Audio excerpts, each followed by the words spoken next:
안녕하세요. 코리딩 클래스 네 번째 시간입니다. 데이 4 교재에서는 오늘 조금은 좀 어려운 주제인 인공지능과 불법행위 책임 이런 주제에 대해서 한번 살펴볼 거고, 여러분께서는 스텝 3에 있는 글을 미리 한번 읽어보시면 되겠습니다. 오늘은 딸린 문제가 없죠. 그래서 읽어보고 저랑 그냥 제가 설명하면서 이렇게 내가 읽었나? 라는 식으로 점검해 보시면 되겠습니다. 그러면 처음부터 한번 볼게요. 스텝 1의 첫 글자가 좀 이상하죠. 제가 이전 수업까지는 회색 글자로 약간 엄밀히 구분해야 된다라고 적어놨었는데, 이번에는 그냥 그렇게 소심한 글자 대신에 배를 2번 적었습니다. 엄연히 따지면 배는 완전 다른 의미긴 해요. 첫 번째 의미는 제가 여기 적어볼게요. 첫 번째 의미는 등 혹은 등을 지다 라는 얘기고, 두 번째는 밀쳐내다 라는 의미가 있습니다. 그러니까 완전 다르죠. 우리 등 지는 거랑 밀쳐내는 건 다르니까. 그래서 완벽하게 등 쪽인 의미가 있는 거는 예를 들면 이런 것들이죠. 배낭? 여러분, 등으로 매는, 영어로 오면 백팩 아닙니까? 그러니까 백은 등이잖아요. 배낭은 완벽하게 등 쪽이 뉘앙스예요. 또 어떤 거? 배영? 영어로는 백스트로크 아닙니까? 그러니까 등으로 수영을 하는 거잖아요. 이럴 때는 완벽하게 등이지만, 하지만 밀쳐내다의 뉘앙스에 가까운 배신하다, 배척하다, 혹은 배타적이다 이런 것들은 사실 우리가 그거를 등지는 거랑 그것을 밀어내는 거랑 의미상의 큰 차이가 없다는 거죠. 그래서 제가 배는 그냥 한 번에 실어놨습니다. 정말 배낭, 배영 이런 아예 등스러운 글자면 모르겠지만, 그게 아닌 이상 엄격하게 구분할 필요는 없을 것 같아요. 등지는 의미, 뉘앙스, 그리고 밀쳐내는 것으로 좀 파악을 해두시면 되겠습니다. 그래서 첫 번째 문장, 갑국은 이번 대회 본선 출전국 명단에서 배제되었다. 거기서 빠졌다는 거죠.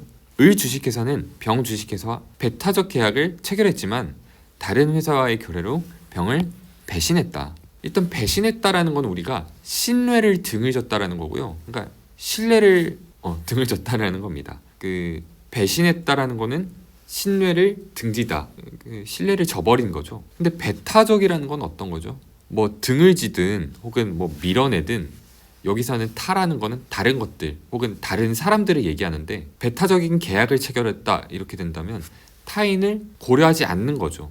영어로는 exclusive라고 하죠. 그러니까 계약에서 너랑 나만 그 주체가 돼서 하자라는 계약들을 우리가 배타적이다 라고 얘기를 합니다. 혹은 나쁜 뉘앙스로 쓰인다면, 배타적인 이러면 너무 자기들만 챙기는 이런 식의 뉘앙스로도 쓰이기도 하죠. 그래서 배타적인 계약이라는 거는 그런 식으로 좀 이해를 하면 되겠습니다. 배타적이라는 말은 굉장히 많이 쓰죠. 이때는 등을 지는 건지 밀어내는 건지 엄격히 구분할 이유가 있을까 싶긴 합니다. 그래서 배의 뉘앙스를 좀 알아두셨으면 좋겠고요. 그 다음으로는 기, 그리고 귀가 있네요. 첫 번째로는 귀라고 먼저 보면, 귀는 돌아가다라는 뜻이 있습니다. 그래서 귀향이라고 하면 고향으로 돌아가는 걸 의미하죠. 귀향을 위해 고속버스로 고속터미널로 가는 날에는 평소보다 일찍 기상을 한다. 그리고 여기도 귀향이 있네요.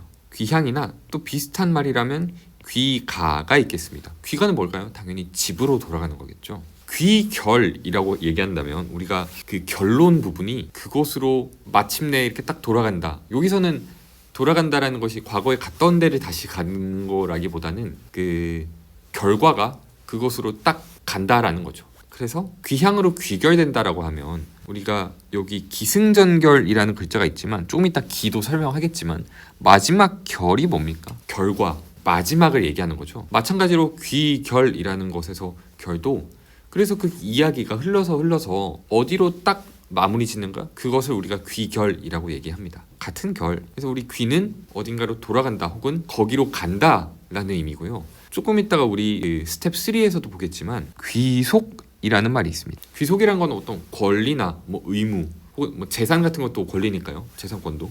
그래서 우리 지난 시간에 데이 3에서도 귀속이란 그 속이라는 말을 잠깐 보지 않았습니까? 마찬가지로 그래서 어디에 속하냐, 어디에 이 소속이 결국에 어디로 가는 것이냐가 귀속되다라는 말이랑 똑같은 겁니다. 우리 귀에 대해서는 다 맞고요. 마지막 그 다음으로 기에 대해서 한번 본다면, 기는 일어나다라는 얘기입니다. 이 일어나다는 일상적으로 우리 기상이라는 말도 잠에서 일어나는 거죠.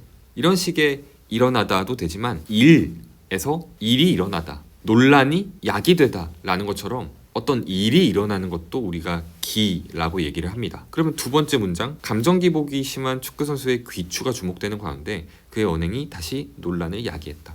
야기했다가 어떤 일을 일으키는 건 알겠는데 기복은요? 기복은 기라는 거는 제가 아까 방금 말했듯이 일어나는 거고, 복이라는 거는 복종 같은 단어를 들어보셨을 건데 엎드리는 걸 우리가 복이라고 얘기합니다. 복종하다, 뭐 굴복하다 같은 단어들이 우리가 제일 친숙한 단어가 되겠네요. 그래서 기복은 일어나고 엎드리는 업앤다운을 얘기하는 겁니다. 감정의 오르고 내림이 심한 축구 선수, 누군지는 전 잘 모르겠습니다만 그 축구 선수의 귀추라고 한다면 우리가 아까 귀할 때 얘기를 안 했는데 그 일이나 그런 진행 상황이 어떻게 흘러가는가에 대한 건데, 귀추가 주목된다라는 표현은 언론 같은 데서도 뭐 신문 기사에서도 되게 많이 나오는 표현입니다. 귀추라는 것은 일이 어떻게 흘러가냐에 대한 것이기 때문에 귀추가 주목된다 그러면 그것이 지금 상당히 논란이 되고 있고 그게 주목을 받고 있다, 스포트라이트를 받고 있다 정도로 아시면 되겠습니다. 우리 그러면 귀 그리고 기 모두 다 봤는데 좀 뭐 어렵지 않은 뉘앙스였어요. 야기하다, 뭐 혹은 기승전결할 때 기도, 일이 처음으로 일어나는 그 발단을 얘기하는 거죠. 그래서 뭐 다소 우리한테 조금 친숙한 단어였네요. 그 다음으로 결 그리고 번을 보면, 건강검진으로 비타민 D 결핍을 알게 된 이후 그는 빈번하게 외출하는 습관을 가졌다. 이건 제 얘긴데요. 여기서 결이라는 거는 어떤 것이 빠지거나 혹은 부족한 상황을 우리가 결이라고 얘기를 합니다. 두 번째 문장에도 결석이라고 돼 있죠. 우리가 출석하는 거, 결석하는 거 반대말이지 않습니까? 여기서 결은 출석에서 빠지는 거죠. 그 자리에 참석하는 것을 빠질 때 우리가 결석이라고 얘기하고, 결핍도 마찬가지고요. 결함 같은 것들도 있을 수 있겠죠. 어떤 것이 있어야 되는데 불구하고 없거나, 결여도 비슷한 단어고요. 흠결이라는 것도 어떠한 일에 대한 우리가 흠이라고 하죠. 쭉 적어봅시다. 결함 혹은 결여 그리고 흠결.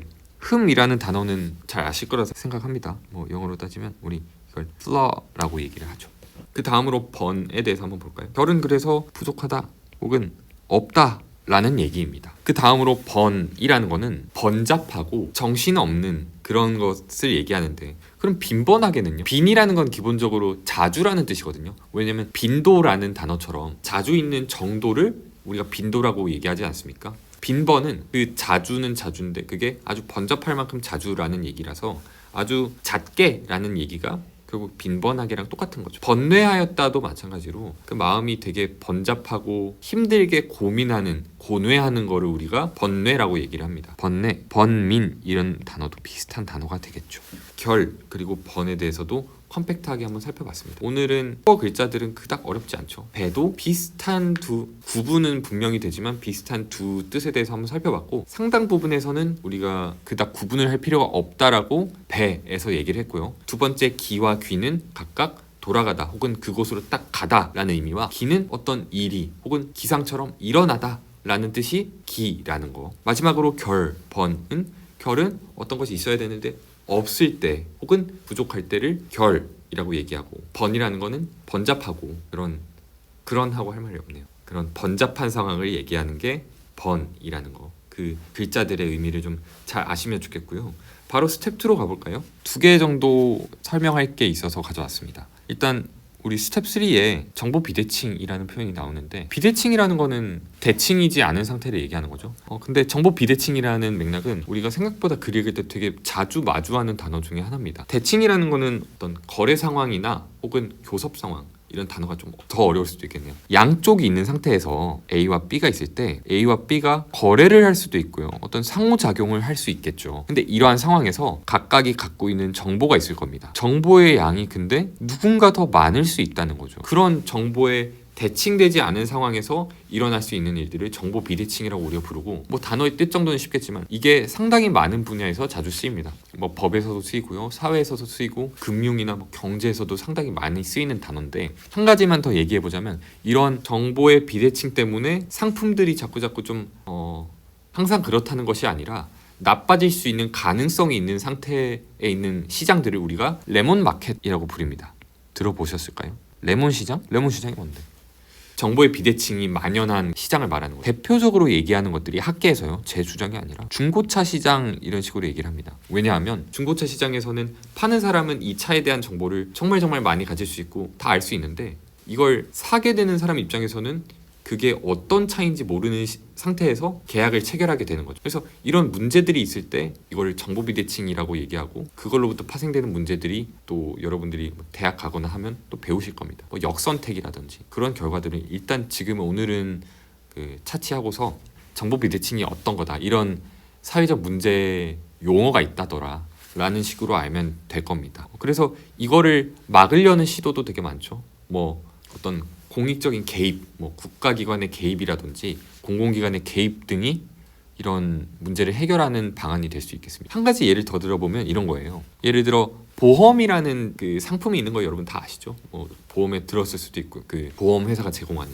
근데 보험에 우리가 가입할 때 되도록이면 내가 문제가 별로 없는 것처럼 꾸며내고 들어가고 싶어요. 왜냐면 보험회사 입장에서는 위험한 사람을 우리가 고객으로 받아들일 때 보험료를 더 많이 받거든요. 그러면 가입자 측면에서는 어떻게 하고 싶겠어요? 내가 원래 갖고 있는 건강 상태보다 더 건강한 것처럼 꾸며서 들어가고 싶잖아요. 그러니까 내가 그동안 가져왔던 병을 가져왔던 그런 역사들을 숨기고 싶은데, 이렇게 되면 정말 정보 비대칭이 문제가 되는 거지만, 법에서는 그거를 고지 의무다, 반드시 어떤 이런 중요한 사항을 알려줘야 돼 라는 식으로 법으로 그거를 규율해 놨거든요. 그렇기 때문에 그러면 솔직하게 내가 사실 이런 병이 있고 이런 병력이 있어 라고 얘기를 해야만 가입이 되는 거죠. 그래서 그런 것들이 대표적인 정보 비대칭을 좀 해결하는, 예를 들면 요 정보 비대칭을 이렇게 정보를 나눠 갖는 그런 제도가 될 수 있는 거죠. 그래서 그 정도로 그냥 가볍게 알아두시면 될 것 같고요. 가볍게 치고는 좀 말을 많이 했네요. 두 번째로는 그 한자어 중에 사자성어뿐만이 아니라 4글자짜리 한자어 단어들이 되게 많거든요. 예시들을 그냥 슬쩍슬쩍 갖고 왔는데 이것만 있다 이런 얘기는 아니고, 대부분 이런 한자어의 특성상 대단히 압축적일 수밖에 없어요. 여기 있는 단어들 다. 그런데 좀 많은 경우에 어떤 구조를 띠냐면 약간 이런 특성이 있습니다. A, B, A, B.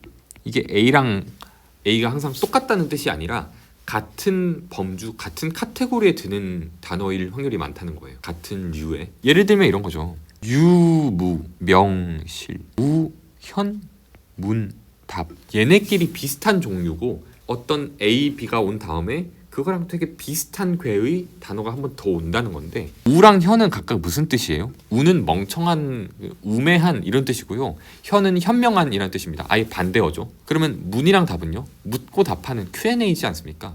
그래서 우문현답이라는 거는 사실상 우와 현 같은 카테고리에 드는 단어가 1번 자리, 3번 자리에 있는 거고, 문과 답이라는 또 궤가 맞는 단어가 2번 자리, 4번 자리에 있다는 거죠. 그래서 이거를 이 사자성어 하나에만 제가 적용하려고 알려드리는 게 아니라, 그럼 어떻게 써먹어야 되지? 가끔은 못 읽는, 내가 뜻을 모르는 한자어 혹은 사자성어가 있을 때 그런 식으로 한번 분절해 볼 필요가 있다는 거죠. 내가 이 단어가 뭔지 모르겠는데, 지금 동문서답이 뭔지 모르겠는데 보니까 얘는 1번, 3번, 2번, 4번끼리 좀 매칭이 되네. 동서, 문, 답이구나. 그러면 우리가 어느 정도 그거를 추론할 수도 있겠다는 거죠. 권선징악, 이것도 마찬가지로 두 글자씩 끊어서 권선징악, 앞에 있는 글자들이 비슷한 의미를 비슷한 의미라고 하면 안 되죠. 같은 카테고리고, 선과 악도 결국에는 같은 카테고리지 않습니까? 좋은과 나쁨이니까.